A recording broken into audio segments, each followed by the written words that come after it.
Welcome back to the Jones Den. I'm Mary. Today is Sunday, September 21st, 2025. And what I wanted to talk about today was, can we please make customer service great again in the United States of America? Just this past week, my mom had some things that she needed addressed at her house. And so I called the company that she's been using for years, and she's very comfortable with them.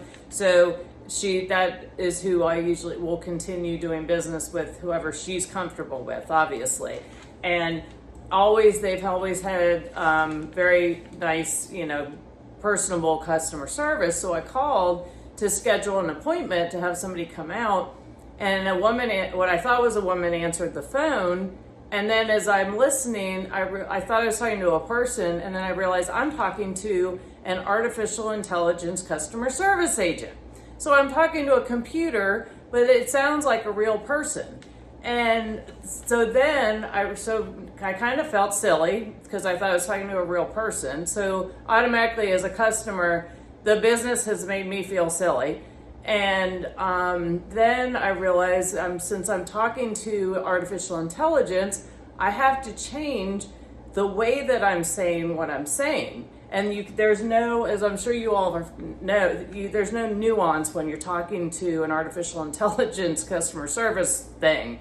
And so, it's like, oh, I went to, this needs to be checked. And then this robot immediately says, okay, this isn't working. And I had to repeat.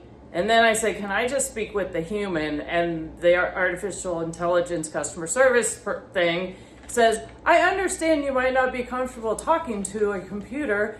Would you like to have somebody call you back? So I'm like, no, I don't want to wait for somebody to call me back. So I get stuck with this computer. Ultimately was able to get a time scheduled, but with it, but it's very frustrating. And this is not a big company. This is a regional company. And what I think is happening is you're having, everyone's really pushing businesses to be tech savvy, and this will make your operations so much smoother. It'll be less expensive because you don't have to pay somebody to answer the phone. Then you don't have to insure that person, and on and on it goes.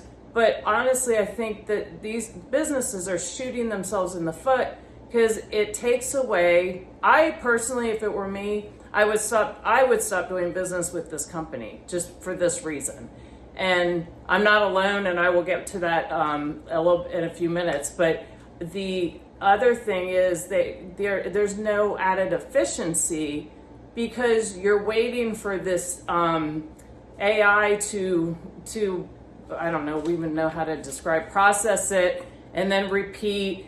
And as opposed to if you have a person on the phone, it's a much more fluid communication, and it's much quicker. It's not, press 2 if you need this, press 3 if you need that, which I just think it's disrespectful to the customer because it's taking our time, and it also sends a message to the customer that the company values their bottom line more than they value the actual customer, because using AI is not putting your customer first, in my opinion. And I thought, well, maybe I'm just being an old fuddy-duddy about this, and everyone thinks this is awesome.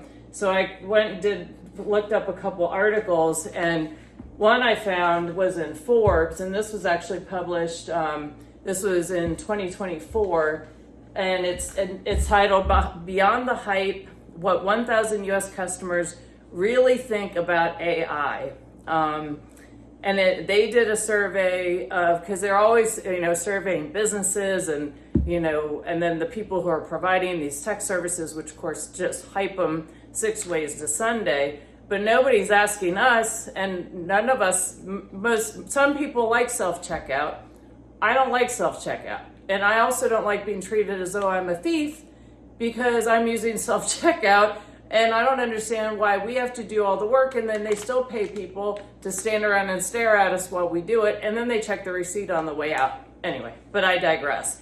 Back to this article, and they surveyed 1,000 customers, and Of this survey, they say only 32% have successfully resolved an issue with AI or GPT, and 63% are frustrated with self-service options and would prefer dealing with a person.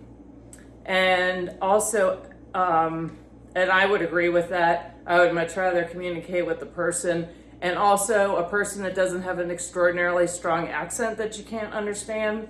And then it also, in this particular survey, said 70% choose talking to a live customer service agent on a phone, and this is where I think businesses need to be paying close attention more to what their customers are saying than what these high-tech salespeople are selling, what they're selling them. In this new AI world, that we're all really just, I feel like we're just being ushered into it, and without any opportunity to say, whoa, what's going on? Can we slow things down? We're seeing that with the data centers and so on. But this other article that I found on this topic also, and it's titled, this is in the Bite, and it's titled, Ordinary People Are Absolutely Repulsed by AI-Powered Customer Service. And this one, they surveyed 5,700 customers, and it said 53% took an even harder line. They'd consider switching to a competitor if they learned a company was using AI in a customer service role. A staunch rebuttal to employers trying to automate this sector. So I think certainly when you have these large corporations, there can be benefits and efficiencies. The problem is when there aren't efficiencies or benefits, but they continue doing it. I don't think they're getting good counsel on that, and they're not paying attention to their customers. So again, if we can make customer service great again in the United States, that would be great. If you're a business owner, ask your customers what they think if you're using AI for your customer service, and because you might be losing business thinking you're becoming more efficient and effective. So hope you got something out of this. Thanks for watching, and I look forward to talking to you all again soon. Have a great evening.